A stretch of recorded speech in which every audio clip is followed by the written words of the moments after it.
La Ford Cortina Lotus de 63 fut le premier projet de Ford installé à Dagenham pour produire des berlines dignes d'affronter les productions de l'époque sur le marché européen. Le bloc moteur double arbre 1500 cm3 de la Cortina fut conçu par l'ingénieur Harry Mundy. Il fut choisi par Colin Chapman pour équiper la Lotus Elan. Chapman et Ford avaient bien compris tout le potentiel de ce moteur et avaient envisagé d'en équiper une version sport de la berline. Cosworth développa donc le moteur pour le rendre plus conforme à un usage routier et Ford fut ainsi propulsé dans le monde des berlines à vocation sportive. Autant dans les courses sur circuit qu'en rallye, la Cortina Lotus laissera une trace dans l'histoire de ces deux disciplines. Bengt Thunderstorm et Gunnar Palm firent part les deux avec un modèle totalement de série au Monte-Carlo 66. Un autre pilote dont le nom fut associé au succès de la voiture fut Roger Clark. Le fils de Roger, Oliver, rappela d'ailleurs quelques souvenirs aux spectateurs du Millennium Rally Sprint de Silverstone lorsqu'il exhuma pour quelques tours de roue la voiture de son père.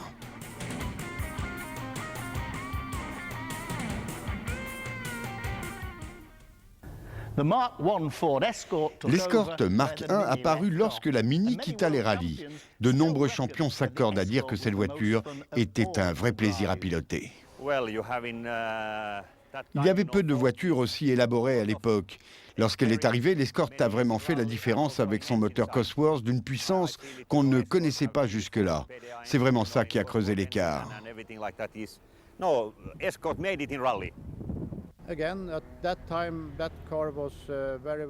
Cette voiture avait fait l'objet d'un développement impressionnant et elle était la meilleure, c'est clair. Pourquoi?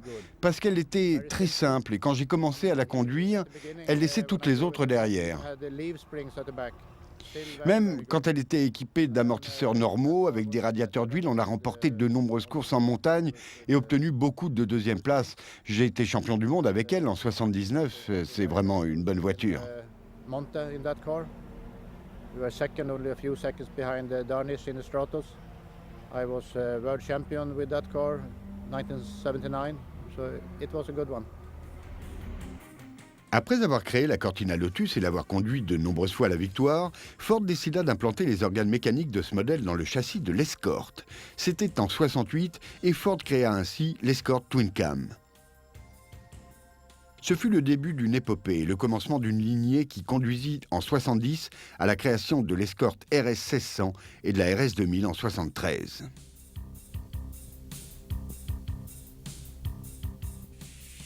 Pendant ces années, les Escort Twin Cam disposèrent de moteurs développant 170 chevaux couplés à une boîte 5 et une suspension exclusive.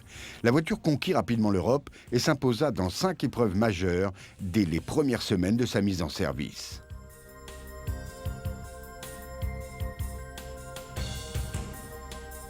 Les Twin Cam remportèrent non seulement les 1000 lacs 3 fois de suite, mais elles inscrivirent aussi à leur palmarès une épreuve aussi prestigieuse que le Londres-Mexico de 70.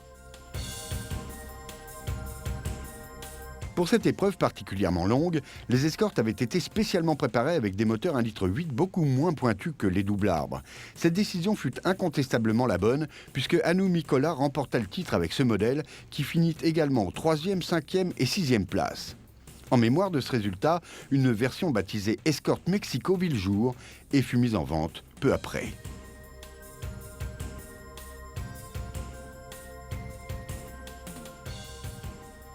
Pendant des années, cette version fut la préférée des amateurs de conduite rapide. Elle est considérée aujourd'hui comme un grand classique. À partir de là, le développement de l'Escort s'accéléra. Cosworth développa le 4 cylindres de la RS 1600 qui était plus puissant et rapide que les Twin Cam. En 72, le RS 1600 devint un 2 litres avec lequel Roger Clark remporta le rack. Ce fut le premier rack remporté par ce modèle.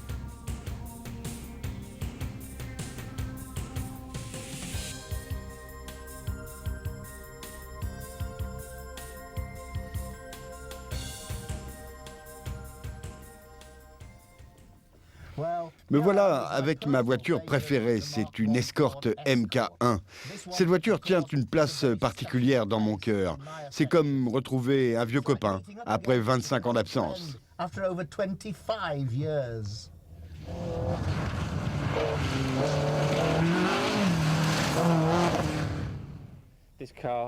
Cette voiture a demandé 5 années de restauration. Il y a quelque chose d'assez extraordinaire concernant cette voiture, c'est que quand elle a gagné le RAC, je n'étais pas vraiment vieux. Avec ses 16 victoires en championnat du monde, je me devais de la restaurer au top. Mais lorsque je me suis lancé dans cette restauration, j'ai découvert que la voiture avait été remontée avec des pièces qui n'étaient pas toutes d'origine et j'ai eu un mal fou à retrouver les pièces de l'époque. J'ai dû alors retrouver les gens qui avaient construit cette voiture à cette période. Je les ai interrogés sur tous les points qui me posaient des problèmes. Heureusement, les gens de l'équipe d'alors m'ont beaucoup aidé. Je n'avais pas immédiatement pris conscience de ce qu'était cette voiture, de ce qu'elle était vraiment, je veux dire, jusqu'à ce que je puisse conduire d'autres voitures comme les Audi et d'autres. Mais pour faire un petit retour en arrière, je repense à tous les fans de rallye qui se rappellent avoir vu passer Marco Allen à fond de rupteur dans son escorte. Et je me représente mieux aujourd'hui ce que cela devait signifier pour eux. C'est cela que nous avions en tête quand nous avons aidé à la restauration de cette voiture. C'est finalement l'impression que laisse une voiture de rallye. Pourtant, ce n'est rien qu'un châssis et un moteur 2 litres. Mais nous avons imaginé ce que cela représenterait pour ces amateurs de revoir cette voiture rouler. Évidemment, ce n'est qu'une escorte, mais en retrouvant tous les ingrédients de cette voiture, nous espérons avoir aidé à faire revivre un mythe.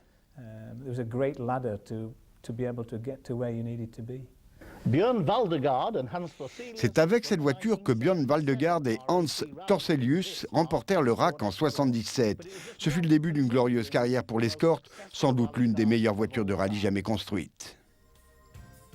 Pas très différente d'une 1600, quoique largement restylée, la 1800 devint l'une des voitures de rallye les plus titrées de son temps. D'abord pour l'usine, entre 75 et 79, puis ensuite aux mains de pilotes privés jusqu'en 82. Elle s'avéra être une arme redoutable, autant sur terre que sur asphalte, sa fiabilité lui permettant d'aborder sans complexe des épreuves de longue distance.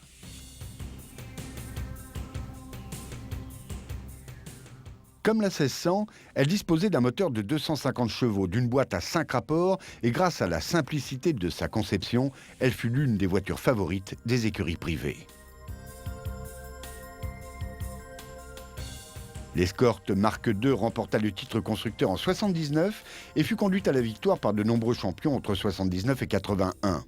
Entre les mains des pilotes d'usine, elles furent très compétitives. La liste de leurs victoires est impressionnante. Non seulement elles s'imposèrent 5 fois au Safari Rally, mais aussi à l'Acropole, au Midlac, en Nouvelle-Zélande, à Chypre au Brésil et sur toutes les épreuves européennes, et cela à plusieurs reprises.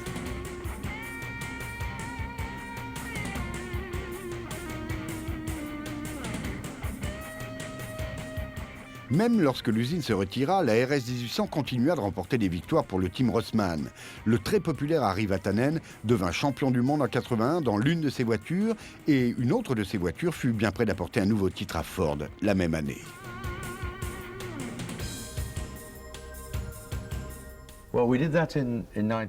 Ça s'est passé en 81. Si vous vous rappelez, Ford avait décidé de se retirer 2 ans du championnat du monde afin de préparer une nouvelle voiture. Nous avons attaqué ce programme avec Anu, Henry et Malcolm Wilson. Notre objectif était pour notre retour de remporter le championnat anglais la première année et de s'attaquer ensuite au championnat du monde. Au début, on aurait été content de simplement emmener la voiture jusqu'à la ligne d'arrivée. Mais c'est ce que les pilotes ont d'extraordinaire. Ils ont voulu emmener cette voiture au Brésil, ils ont gagné le Brésil, et puis les 1000 lacs dans la foulée. Pourquoi l'Escort tient-elle une place si particulière dans l'histoire du rallye ? Je reprendrai volontiers les mots que disait Anu Mikkola à son propos. Il disait que dans n'importe quelle situation, cette voiture ne demandait qu'un accélérateur et un volant pour se remettre sur la route. Play with the accelerator and the steering wheel and get it back onto the track.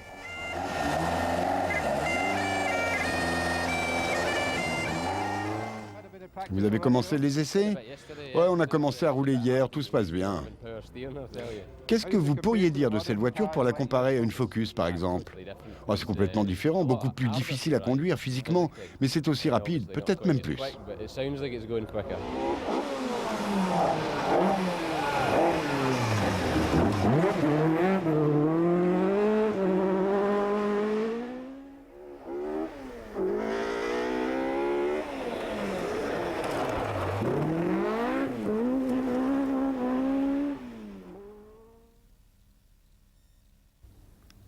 Ford vint tard au groupe B, mais cette RS200 aurait certainement remporté le championnat du monde si cette catégorie n'avait pas été arrêtée.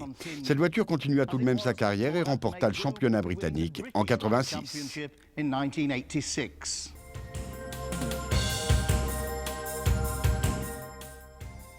Pour respecter la réglementation du groupe B, au moins 200 voitures devaient être construites. Parmi elles, 20 seulement furent construites en version évolution. Elles n'avaient pas grand-chose à voir avec la version homologuée. La transmission à 4 roues motrices était essentielle pour espérer gagner, et Ford n'ayant aucune expérience dans ce domaine, elle ne créa que tardivement ce modèle, baptisé Ghia RS200. Aperçue en 84, la voiture ne connut ses premiers succès qu'au début de la saison 85 et ne donna tout son potentiel qu'en 86, juste quand la FIA décida brutalement d'arrêter le groupe B. Sans aucun doute, si on l'avait laissé évoluer, cette voiture serait devenue l'arme absolue. Installé dans un châssis aluminium-carbone, le moteur en position centrale était un 1800 Cosworth et la transmission intégrale. Les voitures homologuées pour un usage civil disposaient d'une puissance de 250 chevaux. Les premiers exemplaires usines disposaient, eux, de quelques 450 chevaux et en fin de saison 85 atteignèrent les 500 chevaux.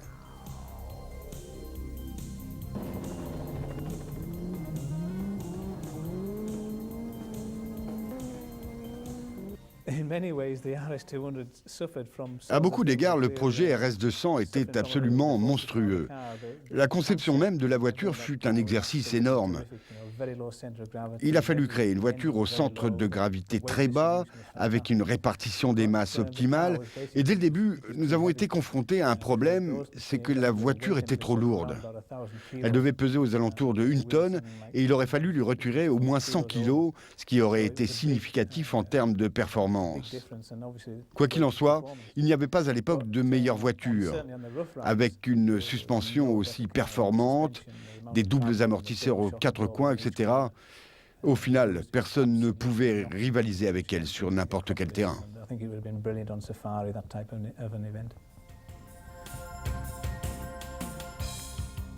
Stig Blomqvist et Kalle Grundel étaient les pilotes WRC. Mark Lovell défendait, lui, les chances de la marque dans le championnat britannique. Après une prometteuse 3e place en début de saison, les chances de la voiture furent réduites à néant par la disparition du groupe B.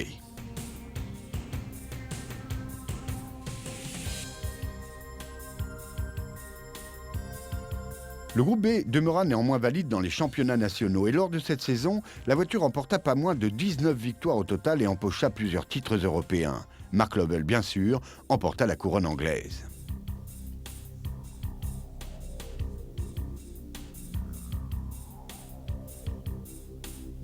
La RS200 2 litres 1 fut planifiée pour 87. Elle offrait plus de 600 chevaux, ce qui la mettait à égalité avec la Quattro de Pikes Peak pour le titre de voiture de rallye la plus puissante jamais construite.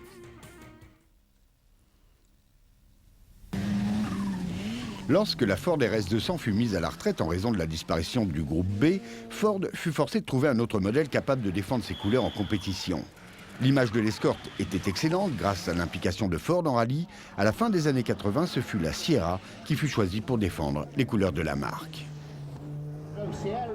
C'était une voiture fantastique malgré ses 2 roues motrices. J'ai obtenu d'excellents résultats avec elle, même avec 2 roues motrices, et cela prouve que c'était vraiment une très très bonne voiture.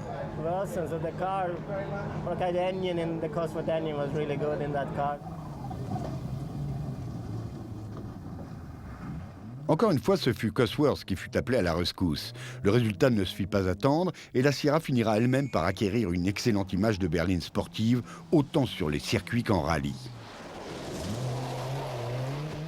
La Sierra dominait alors largement les épreuves de supertourisme, rien d'étonnant donc à ce qu'elle puisse se transformer en bête de rallye, spécialement dans les épreuves sur asphalte. Didier Auriol emmena ce modèle à la victoire au Tour de Corse en 88. La voiture était alors équipée d'un moteur groupe A de 300 chevaux.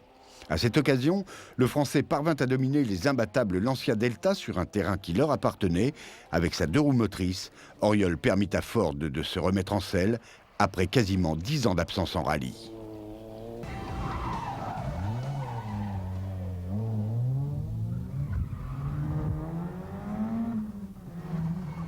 Un autre pilote britannique, celui-là, donna à la Sierra ses lettres de noblesse. Il s'agit de Jimmy McRae, qui remporta en 88 le rallye d'Écosse et le championnat britannique. On imagine quelle dut être sa joie lorsqu'il vit son fils Colin signer de nouveau avec la marque 10 ans plus tard.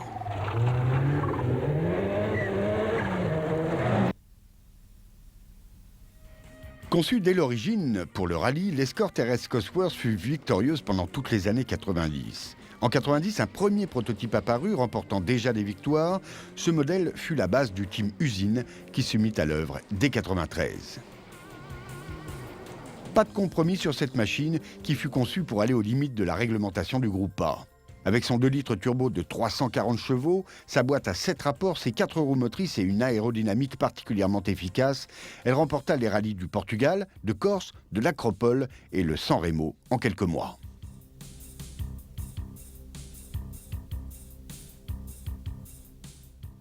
Un an plus tard, elle s'imposa également dans le Monte-Carlo, donnant ainsi à Ford sa première victoire dans cette épreuve en 41 années de compétition. Mais elle permit également à Tommy Mäkinen de remporter pour la première fois son rallye national, les 1000 lacs. Pour la première fois, Ford disposait enfin d'une voiture capable de l'emporter sur tous les types de terrain. Du jamais vu. La voiture remporta toutes les épreuves majeures de sa discipline et aurait pu faire encore plus si Ford ne s'était pas retiré au bout de 4 années de succès.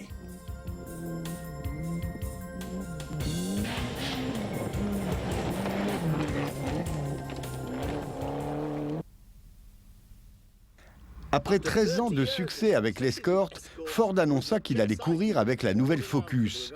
Cette voiture a été développée par Malcolm Wilson et le service développement de Ford. Cela a pris 40 semaines entre sa conception et sa première course en championnat du monde au Monte-Carlo en 99.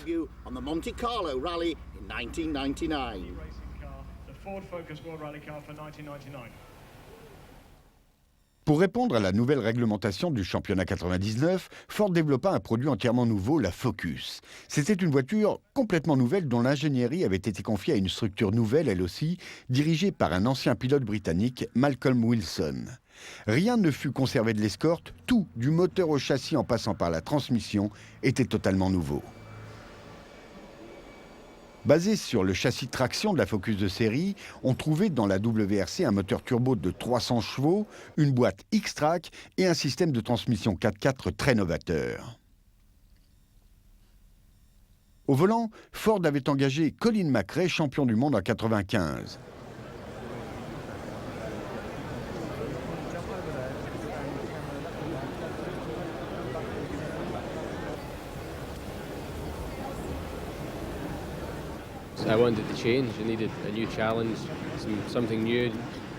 C'est un nouveau challenge avec une nouvelle équipe, une nouvelle voiture. Non, c'est un projet très excitant.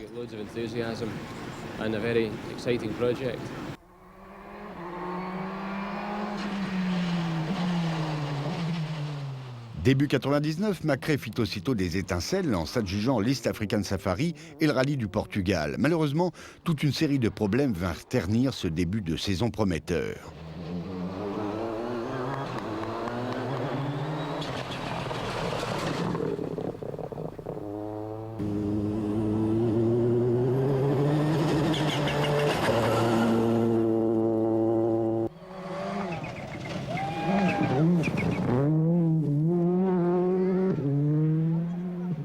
had a difficult period in sort of midway through 1999, right up until the end of 1999. Nous avons eu une période très difficile pendant une bonne partie de l'année 99. Nous avions choisi l'option de développer une voiture de course en même temps que la voiture de série, ce qui ne semblait pas être une bonne idée. Malgré cela, la première victoire de la Focus, près de 15 jours après sa sortie, fut un ballon d'oxygène et dépassa tous les espoirs que nous avions mis dans ce modèle.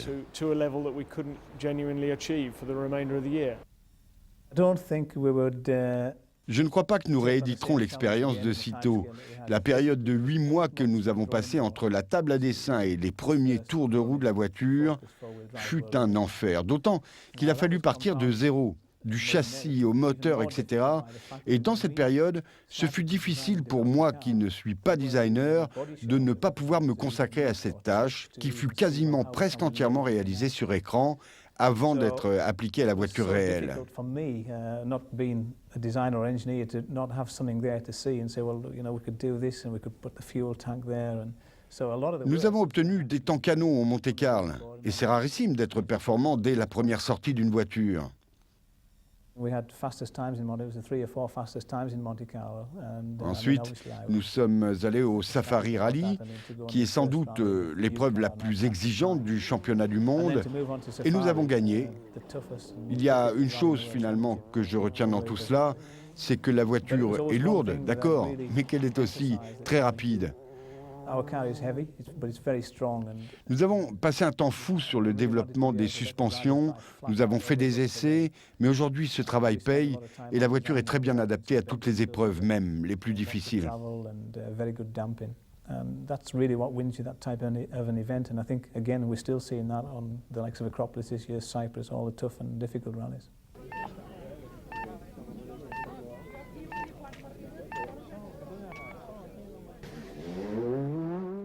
En 2000, Ford mit les bouchées doubles, Cosworth venait d'être racheté par Ford et Carlos Sainz vint rejoindre McRae dans le team. Cette année-là, les voitures devinrent plus rapides et plus fiables. Les deux champions permirent à Ford de remporter un nouveau titre constructeur et ils ne passèrent pas loin du titre.